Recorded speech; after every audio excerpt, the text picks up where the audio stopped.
During the Song dynasty in Yingshan Prefecture, there lived a woman surnamed Zhang. At the age of 15, she married into the Chen family and gave birth to a son named Chen Kaisheng. When Chen Kaisheng was 12, his father fell ill and passed away. One day, his mother took him to Tianjing Pass to ask a Taoist priest to perform a ritual to guide her late husband's soul to peace. At Tianjing Pass lived a Taoist priest named Zhao Zheng, renowned for his powerful magic. That day, he was writing documents in his official residence when a young widow approached him. Dressed in plain white mourning clothes, she led a boy of about 12 or 13. The woman was naturally beautiful, and her white attire made her appear even more refined and striking. She knelt before Zhao Zheng and bowed twice. Zhao Zheng, already captivated by her, asked in a daze, "Whose family do you belong to, and what service do you seek?"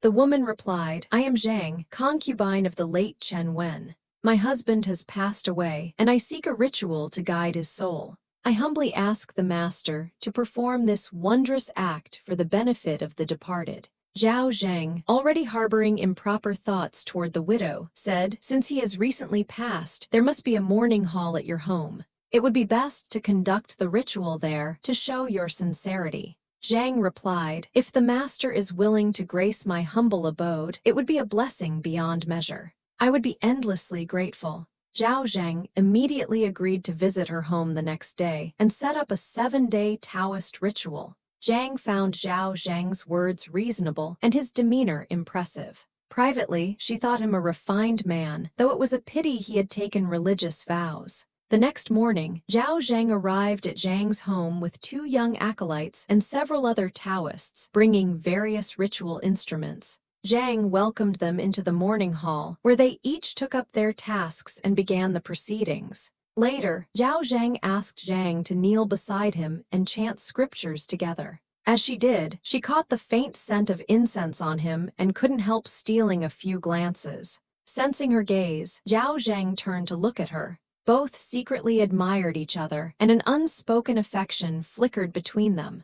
Zhang occasionally peeked at Zhao Zheng, finding him charming and appealing. As a young widow in the prime of her youth, she couldn't suppress her stirring desires. Zhao Zheng, already inclined toward her, felt her interest but restrained himself on this first day, though his eyes betrayed his longing. For now, Zhang contented herself with feasting her eyes on him. That evening, Zhao Zheng sent the others back to the temple, staying behind with his 2 acolytes to prepare for the next day's rituals. Zhang took her son Chen Kaisheng to their room to sleep, but she felt restless and lonely. Suddenly, she heard footsteps, and the curtain was lifted. Zhao Zheng had boldly come to proposition her. Startled, Zhang half resisted, half yielded, and they consummated their affair. Moments later, the curtain lifted again, and a young acolyte shouted, "What a fine thing you've done! Even a monk dares to steal." Zhang jolted awake. It had all been a dream. She sighed and spent a sleepless night.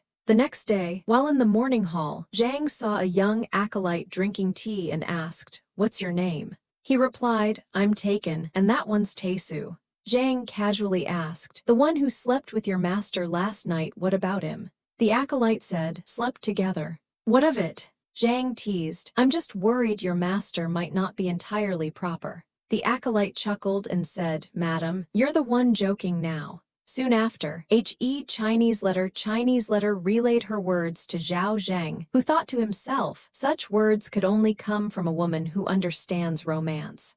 When Zhao Zheng later met Zhang, he couldn't resist testing her with subtle remarks. Zhang peeled half a bowl of fruit and offered it to him, letting him eat a little. Neither spoke openly, but their intentions were clear. Zhao Zheng learned that Zhang slept in the same room as her son, with a maid nearby, making it difficult to act. He devised a plan with his acolytes. On the 3rd day, Zhao Zheng said to Zhang, "I have a spell that can summon your husband's spirit to meet you. What do you think?" Zhang replied, "If the master has such divine power, please grant this humble woman the favor." Zhao Zheng had a bridge made of white silk constructed, leading to a curtained tent, claiming it would allow the spirit to cross over. He insisted only one family member could be present, as too many people would overwhelm the spirit with yang energy. The hall must also be sealed to prevent prying eyes from disrupting the ritual. That night, Zhao Zheng stationed his acolytes outside to guard the hall, while Zhang instructed her maid to watch her son and keep him away.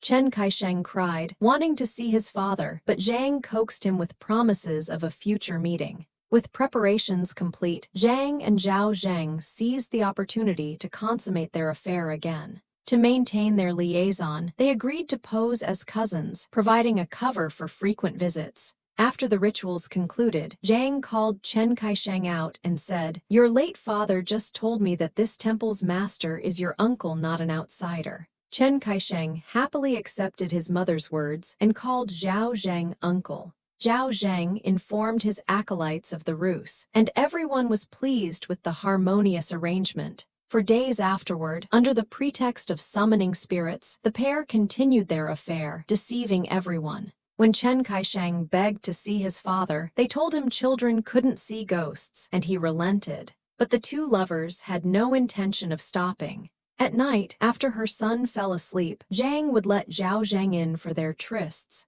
This went on for 3 years, with the maid bribed to keep silent. As Chen Kaisheng grew older and wiser, he began to understand what was happening. Though sensible and educated, he kept his distress to himself, unwilling to expose his mother's shame. However, rumors spread outside, and classmates teased him, calling him Little Taoist. He told his mother and begged her to stop letting this uncle visit. Furious, Zhang berated him, insisting Zhao Zheng was legitimate family and accusing Chen Kaisheng of disobedience. When he pointed out the gossip, she flew into a rage, smashing furniture and weeping, claiming he was unfilial. Chen Kaisheng, fearing her anger, apologized and fell silent, though he resolved to end the affair. One night, hearing his mother leave, he locked the door from the inside and went to bed. Zhang and Zhao Zheng spent the night together outside, but when Zhang returned, she couldn't open the door. Realizing her son's doing, she sat in frustration until dawn.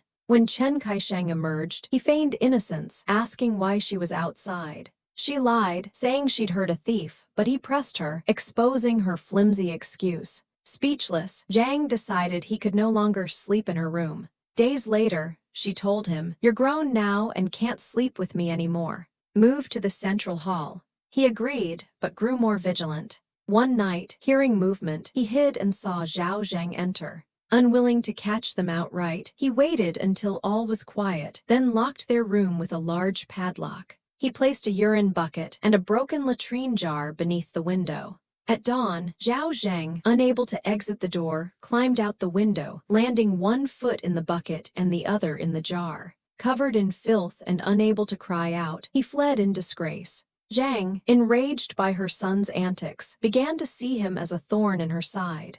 Zhao Zheng, injured and humiliated, stayed away for days. When Chen Kaisheng was at school, Zhao Zheng visited Zhang, suggesting they end the affair due to her son's interference. Zhang, however, blamed Chen Kaisheng entirely and vowed to get rid of him. Though Zhao Zheng cautioned against harming her own son, Zhang's hatred only grew. One day, Chen Kaisheng returned early from school, claiming fatigue.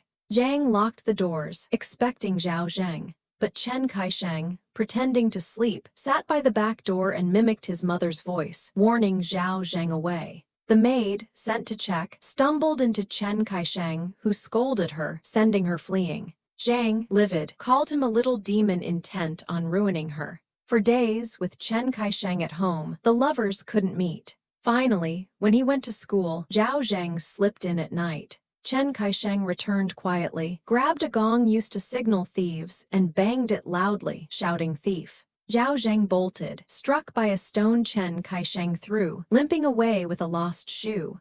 Zhang, fearing for Zhao Zheng, grew desperate. On her husband's memorial day, she sent Chen Kaisheng to clean the grave, planning to meet Zhao Zheng at the temple. Suspicious, Chen Kaisheng went to the temple instead, startling Zhao Zheng. When Zhang arrived and saw her son, she improvised, claiming she'd come for a ritual. Unable to speak freely, she left in frustration, her hatred intensifying. That night, pretending to reform, Zhang got Chen Kaisheng drunk and summoned Zhao Zheng. She proposed killing her son, but Zhao Zheng suggested marrying him off to distract him. Zhang refused, fearing another meddler. Zhao Zheng then proposed framing Chen Kaisheng for filial impiety, a crime the local magistrate harshly punished. They planned to accuse him, betting he wouldn't dare expose their affair. Soon, officials arrested Chen Kaisheng.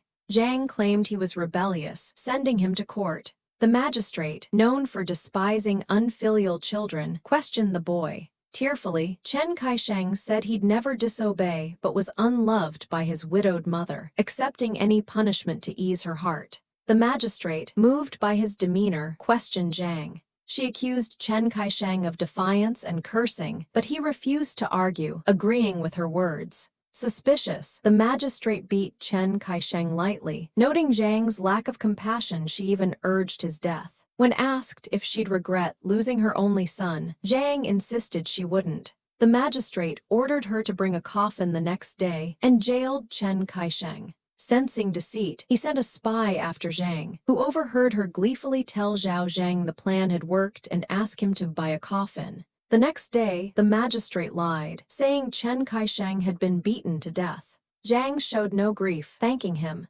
Furious, he arrested her and Zhao Zheng, who'd arrived with a coffin. Under torture, Zhao Zheng confessed everything. Chen Kaisheng, brought forth, still denied knowing Zhao Zheng to shield his mother. The magistrate praised his filial piety, had Zhao Zheng beaten to death and nailed into the coffin, and turned to punish Zhang. Chen Kaisheng threw himself over his mother, begging to take her punishment. Asked why he protected her despite her betrayal, he said she was his mother, and he couldn't bear her suffering. Moved, the magistrate spared Zhang, warning her against future misdeeds. Zhang, seeing Zhao Zheng dead and her son's loyalty, repented, vowing to live virtuously with him. They returned home, and Zhang, grateful yet remorseful, followed her son's guidance. But the ordeal took its toll. She soon fell ill and died. Chen Kaisheng buried her with his father, fulfilled his filial duties, married, and lived harmoniously. Later, with the magistrate's support, he passed the imperial exams and rose to the rank of censor, achieving great success.